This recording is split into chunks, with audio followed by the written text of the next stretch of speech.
Olá!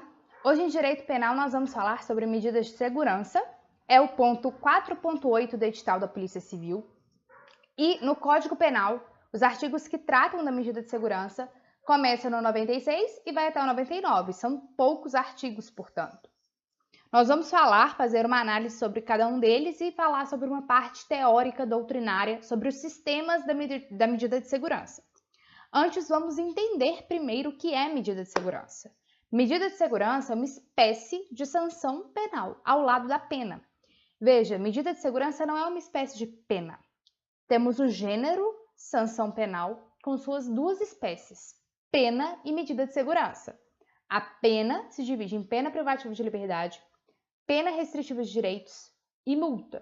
E a medida de segurança é a sanção penal própria para aqueles inimputáveis que cometeram um fato típico ilícito, mas não são culpáveis. Caso dos inimputáveis ou dos semi-inimputáveis, a depender da hipótese. E para a aplicação da medida de segurança, há dois sistemas que já foram empregados no Brasil. O primeiro deles é o duplo binário, que previa a possibilidade de cumulação entre pena e medida de segurança. Portanto, o sujeito ele poderia cumprir uma pena privativa de liberdade e logo após cumprir uma medida de segurança. Esse sistema ele vigorou no Brasil enquanto havia o Código Penal, a parte geral, de 1940. Então, veja que de 40 até 83, vigorou esse sistema do duplo binário. Hoje, vigora o sistema vicariante, que foi estabelecido com a reforma da parte geral de 1984. O que o sistema vicariante diz? Olha, não pode haver cumulação de pena com medida de segurança.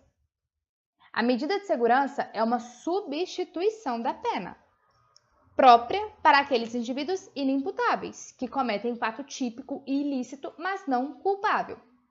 Então, a medida de segurança é uma sanção penal para estes inimputáveis que praticam crimes.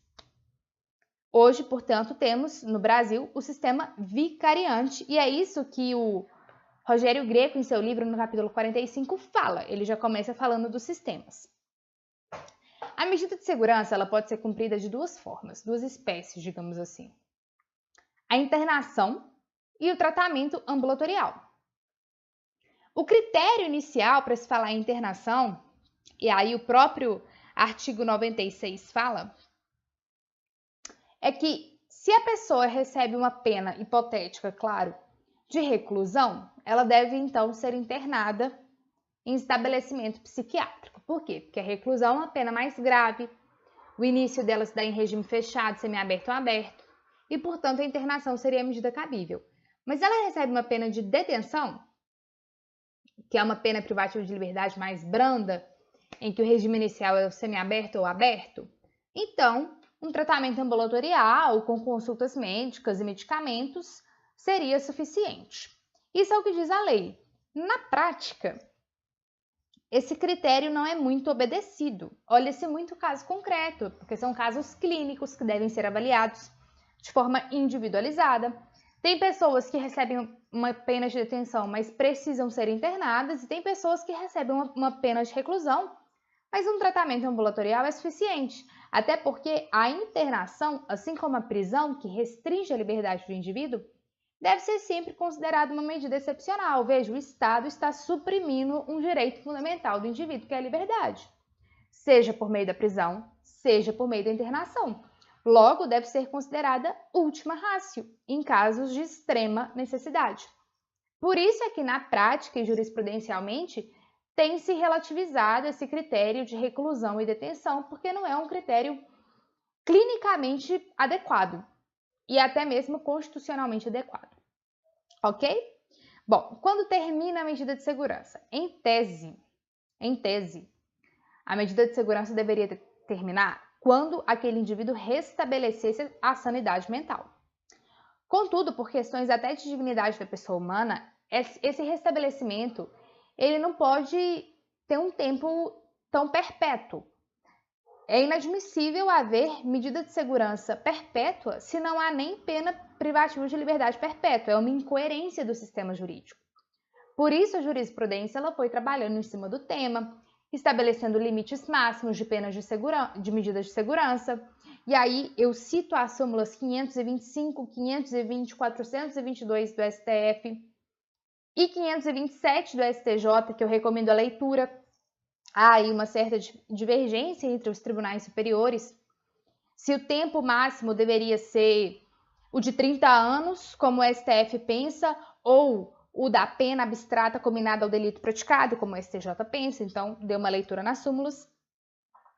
Mas fato é que deve haver laudos de cessação da periculosidade, isso é fato.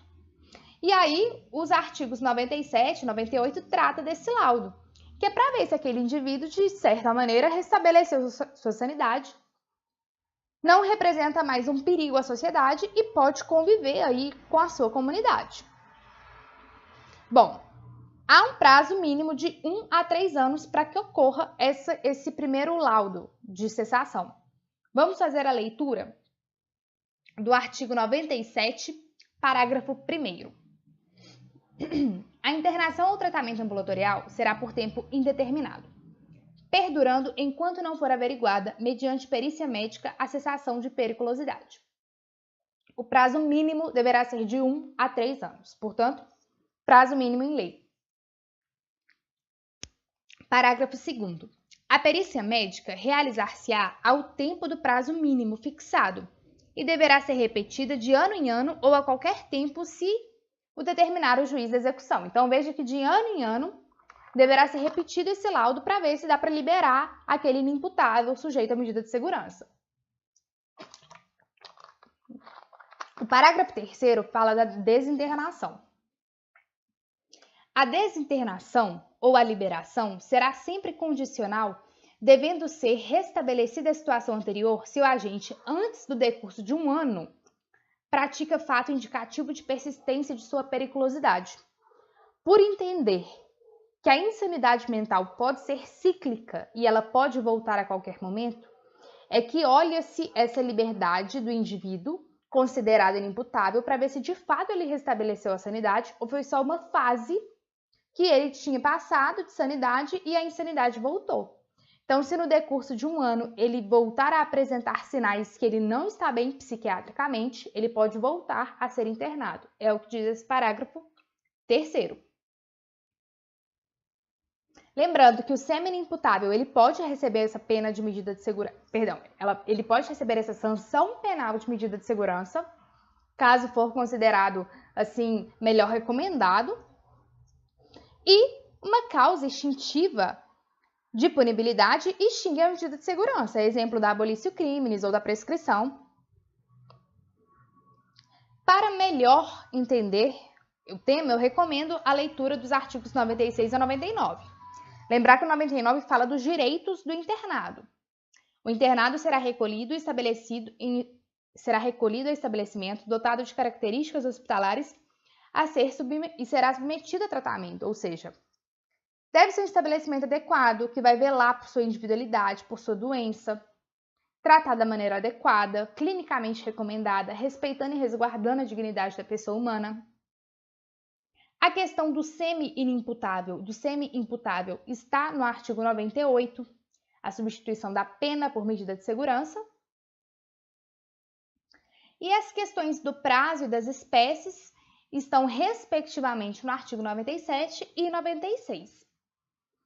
Lembrar do sistema duplo binário vicariante, lembrar que medida de segurança não é pena, mas é uma espécie de sanção penal, se atente a isso. Acho que se você fizer a leitura dos artigos e das súmulas que eu citei, lembrando 525, 520, 422 do STF e 527 do STJ, você já saberá o suficiente sobre medida de segurança, pelo menos para fazer uma prova, ok? Muito obrigada!